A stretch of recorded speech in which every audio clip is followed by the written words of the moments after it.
তুমি Tripura board of joint entrance এক্সামিনেশনে PCM গ্রুপে প্রথম হয়েছ। কোন সময় খবরটা শুনলে? তো আধ ঘন্টা হবে। খবরটা শুনে কীরকম লাগলো? ভালোই লেগেছে। আমার সাথে বাড়িতে ছিলাম না, তো মা ফোন করে জানিয়েছে আর কি। আচ্ছা, তুমি কি এবছর উচ্চ মাধ্যমিক পরীক্ষা দিয়েছো? হ্যাঁ, এবছর দিয়েছি। কোন স্কুল থেকে? আমি উচ্চ মাধ্যমিক দিয়েছি হিন্দি হায়ার সেকেন্ডারি স্কুল থেকে, আর এমনিতে 10 অবধি রামকৃষ্ণ মিশনে পড়তাম। উচ্চ মাধ্যমিকে তোমার পার্সেন্টেজ কত এসেছে? 89 ছিল। আচ্ছা, এমনিতে কী নিয়ে পড়ার ইচ্ছা রয়েছে তোমার? আইআইটিতে পড়ার ইচ্ছা। এখন রেজাল্ট দিলে বোঝা যাবে কোন আইআইটি কোন ব্রাঞ্চ। এখনও পর্যন্ত কি কি এক্সাম দিয়েছো? যেই মেন্স দিয়েছি, ওয়েস্ট বেঙ্গল যেই দিয়েছি, ত্রিপুরা যেই দিয়েছি।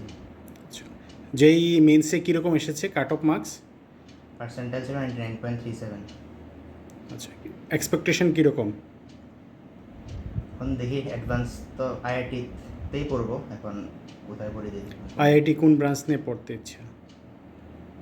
দেখি মানে ইচ্ছা ম্যাথমেটিক্স অ্যান্ড কম্পিউটিংয়ের, কিন্তু এখন রেজাল্ট দিলে বোঝা যাবে কোন ব্রাঞ্চ পাই আসলে। পড়াশুনো শেষে ভবিষ্যতে কি হওয়ার ইচ্ছা রয়েছে তোমার? ভবিষ্যতে ইঞ্জিনিয়ার হবো। এখন সফটওয়্যার ইঞ্জিনিয়ার বা দেখা যাক কী হই। দেশে থাকবে না রাজ্যে থাকবে না বহির্দেশে যাবে? দেশে থাকবো। আচ্ছা, বাবার নাম কি? সুধীরচন্দ্র নাথ। কি করেন উনি? গভর্নমেন্ট সার্ভিস হ্যান্ডলুমে। আচ্ছা, মার নাম? আলপনা দেবনাথ। উনি কি করেন? মেয়ে হাউস ওয়াইফ। আচ্ছা, পরিবারে তোমরা সদস্য কত? 4 জন।